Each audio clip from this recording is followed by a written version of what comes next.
이사야 5장 11절에서 14절 말씀을 통해서 여호와의 영광이 가득함이라 라는 제목으로 말씀을 나누고자 합니다. 이 말씀을 묵상하고 있는데 저희 교회 표하고 너무나도 말씀이 같다라는 생각이 들었습니다. 사실 저희 교회 표어가 이제 너무나도 은혜가 되고 또한 그것이 정말 보강은혜 감리교회에 이루어지기를 너무나도 소망하고 그것을 놓고 기도하고 있습니다. 저희 교회 표어는 내가 이 성전의 영광이 충만하게 하리라 라는 학개서 2장 7절의 말씀입니다. 사실 항상 이것을 기도하고 또한 바라기를 소망하고 있습니다. 단순히 이것은 교회의 성도가 느는 것이 아니라 이제는 하나님께서 예배드리는 가운데 임재하셔서 저희 가운데 성령 충만함을 더해주시고 또한 그것으로 성도들이 힘있게 살아나가길 소망한다는 것입니다.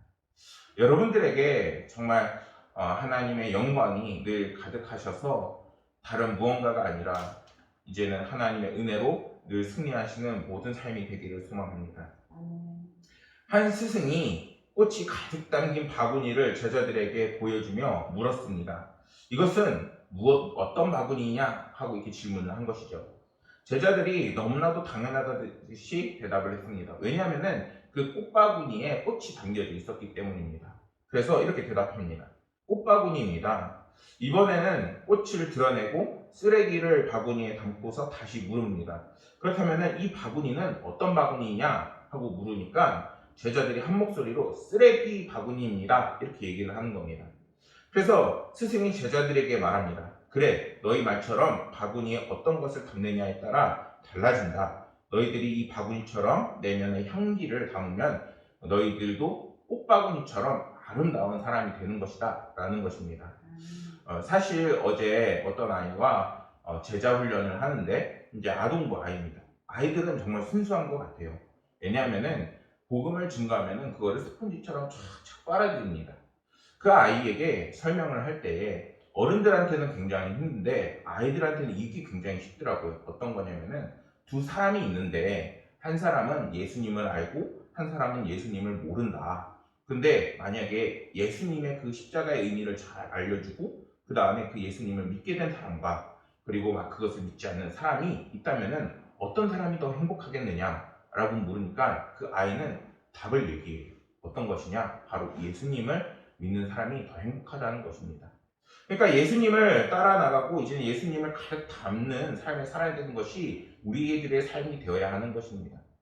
하나님의 영광이 가득하게 임하는 것은 물론 교회와 그리고 성전에 가득하게 임해야 하는 것이지만 우리의 마음속에 또한 우리의 생각 속에 우리의 삶에 하나님의 은혜가 가득 넘쳐야 한다는 것입니다. 오늘 말씀에서 솔로몬이 7월 절기에 이스라엘 백성들의 대표자들을 예루살렘으로 모아서 이제는 여호와의 언약궤를 이제는 옮기게 됩니다. 어디서 옮기느냐? 바로 다윗 성에서 이제는 새로 건축된 성전으로 옮기게 되는 것입니다. 옮겨온 언약궤는 성전 지성소 두 그룹 날개 아래에 안치하고 그리고 성전의 제사장들과 찬양단들이 성소 밖에서 제단 곁에 서서 여호와 하나님을 거룩하게 찬양하는 것이 오늘 말씀의 장면입니다. 그러자 여호와의 영광이 성전에 가득하게 임재하는 놀라운 은혜의 말씀이 전해지고 있는 것이죠. 하지만 언약궤는 이런 오늘의 말씀은 언약궤를 통해서 하나님께서 그곳에 임재했다라는 것도 이야기가 되지만 그 임재가 과연 우리들의 삶에 어떻게 임재해야 할 것인가 라는 것을 같이 대비해서 보고 있는 것입니다. 언약궤는 그 자체가 하나님이 되거나 어떤 신기한 능력을 가지고 있지 않았습니다. 하지만 언약궤는 하나님의 말씀과 언약을 상징을 합니다. 그곳에 하나님께서 은혜를 더해 주신 것이죠.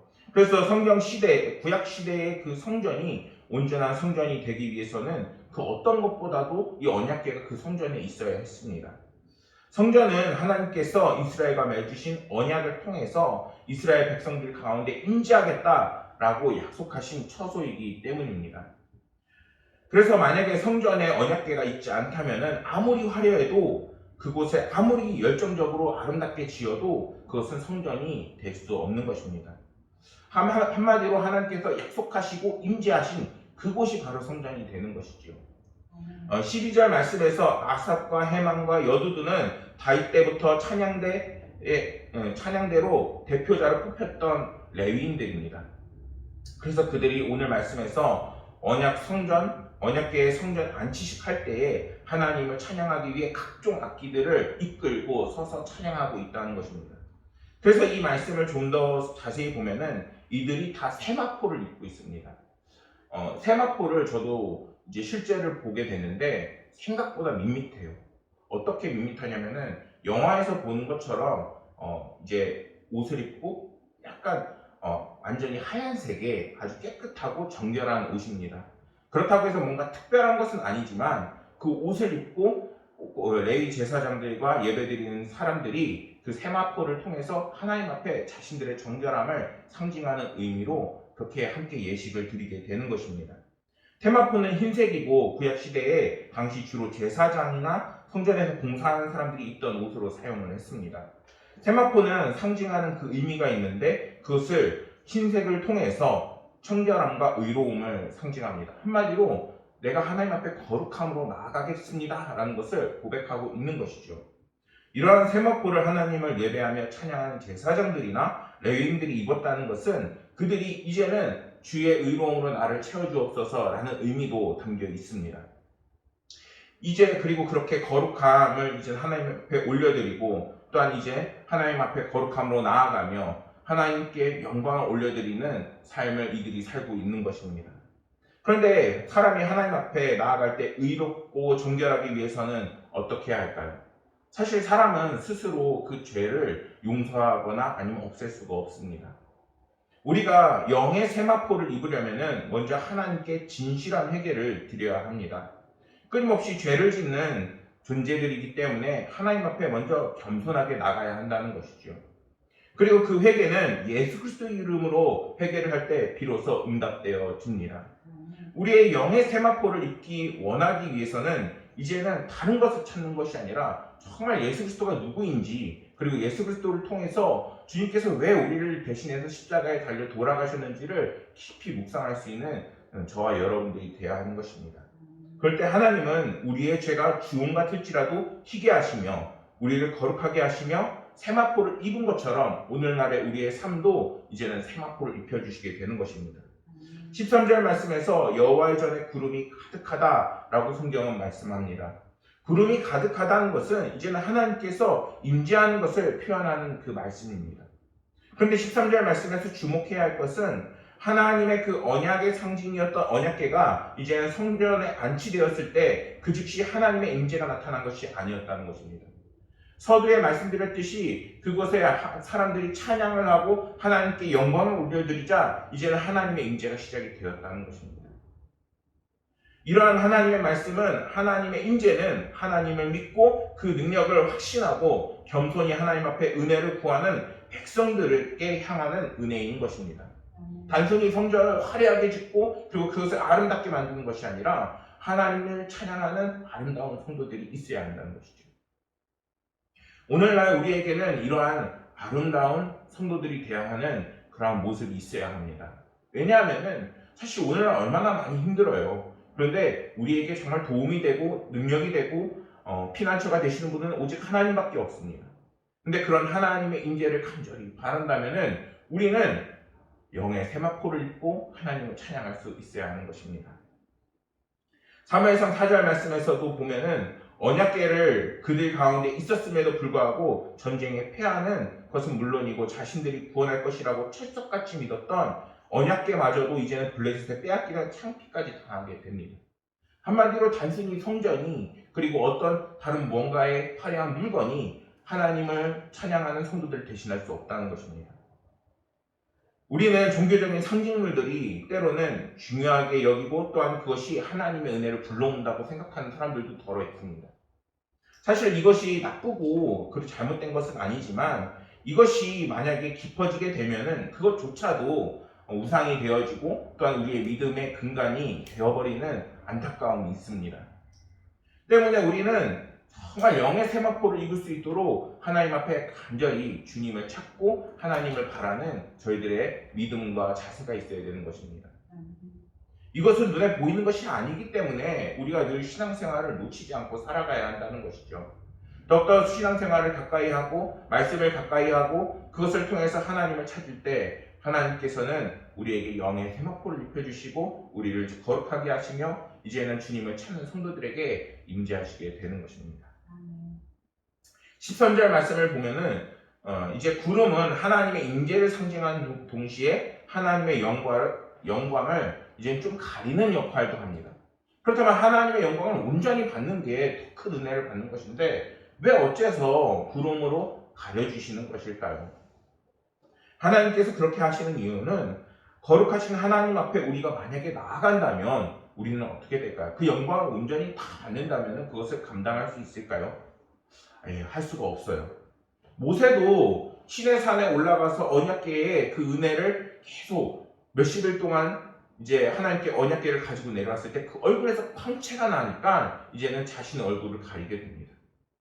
하나님의 놀라운 은혜를 우리가 계속 받게 되면은 그것이 은혜롭고 좋기는 하지만 그것이 온전히 받을 수 없을 만큼 우리가 미약한 존재고 또한 연약한 존재인 것입니다. 하나님은 그걸 아셨기 때문에 하나님의 임재하시면서 그들에게 충만한 은혜를 받을 수 있도록 오히려 구름으로 가려주시는 것입니다. 오늘 함께 본 말씀에서 하나님의 임재하시며 구름이 같이 나타난 것은 하나님의 영광을 가리는 것이 아니라 이제는 하나님에 가까이 할 수 있도록 하나님께 더 다가오라고 하시는 그런 말씀인 것입니다. 오늘날 우리가 얼마나 하나님과 멀어져 있어요. 조금만 이제 뭔가 일을 하게 되면은 하나님은 온데간데 없습니다. 한 청년과 신앙 상담을 하는데 이제 큐티가 너무 어렵다고 하는 이유가 간단해요. 왜냐면은 주중에는 하나님의 말씀도 내가 신앙생활 하는 것도 아무것도 생각을 하지 않는다는 거예요. 그렇게 생각하지 못할 만큼 바쁘고 또한 자신들이 그것을 하기 위해서는 따로 시간을 내야 되는데 습관도 들여지지 않는 상태인 겁니다. 그런데 분명한 건 알아요. 만약에 오늘 우리가 이렇게 큐티를 나누고 말씀을 나누고 또한 예배를 드리면은 당신의 삶은 어떻게 됩니까? 은혜로 충만하게 되어지는 거예요. 우리 가운데 하나님을 더욱더 찾고 그리고 하나님께서 우리를 도와주시고 또한 이제는 하나님께서 나에게 가까이 오라 라고 말씀하고 계심을 우리는 분명히 들을 수 있어야 합니다. 지금 이 구름은 이제는 하나님의 은혜를 충만하게 받을 수 있도록 도와주는 것이며 하나님과 우리를 이어주는 중보의 역할도 해주는 것입니다. 그런데 이렇게 하나님께서 구름과 함께 나타나시고 하나님을 체험할 수 있도록 해주는 것은 분명하지만 구름은 분명하게 모든 것을 가리는 역할도 하는 거예요. 그러니까 온전히 하나님의 은혜를 받을 수 없는 것이죠. 그런데 반면에 우리에게 하나님께서 이제는 하나님을 바로 바라볼 수 있고 크신 은혜를 베푸시는 그 길을 우리에게 보내주시게 됩니다. 그 길과 진리는 누구이십니까? 바로 예수 그리스도인 것입니다. 빌립보서 2장 6절과 7절 말씀을 보면은 그는 근본 하나님의 본체시나 하나님과 동등됨을 취할 것으로 여기지 아니하시고 오히려 자기를 비워 종의 형체를 가지사 사람들과 같이 되셨고 예수님이 오셨을 때 사람의 그 모습으로 오셨고 그리고 그런 모습을 통해서 우리의 연약함을 더욱더 이해하시고 이제는 그분이 부활 승천하심으로 이제는 예수 그리스도의 이름을 통해서만 우리에게 크신 은혜를 베푸시고 그 이름을 믿는 자들에게 하나님의 백성과 자녀가 되는 권세를 주셨습니다. 예수님은 하나님을 대면해 볼 수 있도록 이제는 우리에게 보내주신 분이십니다. 그리고 이러한 말씀은 단순히 예수님의 외모를 보는 것이 아니라 예수 그리스도의 이름으로 이제는 모든 앞으로 나아가는 모든 영혼들을 구원하시기 위한 계획인 것입니다. 하나님께서는 예수님을 통해 우리의 중보자가 되어주시고 또한 성령님을 통해 오늘날 우리에게 크신 은혜를 베풀고 계십니다. 우리는 이러한 원리와 그리고 진리를 깨달아서 분명하게 하나님을 믿고 그리고 잘 알아서 올바른 신앙생활을 해야 하는 것입니다. 하나님을 거룩하게 찬양하고 또한 예수님을 거룩하게 잘 알아서 이제는 세상에 어떤 유혹에 휩쓸리는 것이 아니라 정말 예수님을 믿어야 되는 것이 이렇게 은혜로 가는 길이라는 것을 오히려 증거할 수 있는 저와 여러분들이 되기를 소망합니다. 오늘 말씀에서 찬양하고 있다는 것은 그들이 신앙 고백을 하고 있다는 것도 마찬가지지만 끊임없이 그들의 삶이 주님을 증거하고 하나님을 찬양하는 삶이라는 것입니다. 우리의 삶이 너무나도 힘들고 어려울 때일수록 주님을 더욱더 증거해야 합니다. 그럴 때 하나님께서는 영광스러운 그런 임재와 힘으로 우리에게 힘을 더해 주시는 것입니다. 우리는 살아가면서 인생의 여러 가지 문제 앞에서 당연한 해결책을 강구할 때가 있습니다. 그러나 대부분의 인간적인 생각에서 나온 해결책은 그 근원적인 문제를 해결하지 못합니다. 코로나19 팬데믹 이후에 교회 역할에 대해서 다양한 의견이 제시되고 있지만 핵심은 하나님을 아는 그 지식이 새로워지고 있는 것입니다.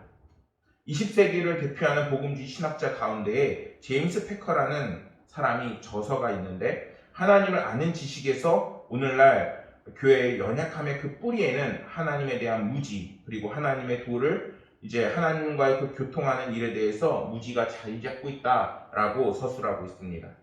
그래서 하나님에 대해 아는 것이 아니라 이제는 하나님을 아는 것으로 돌아가야 한다는 그 주장을 하고 있습니다.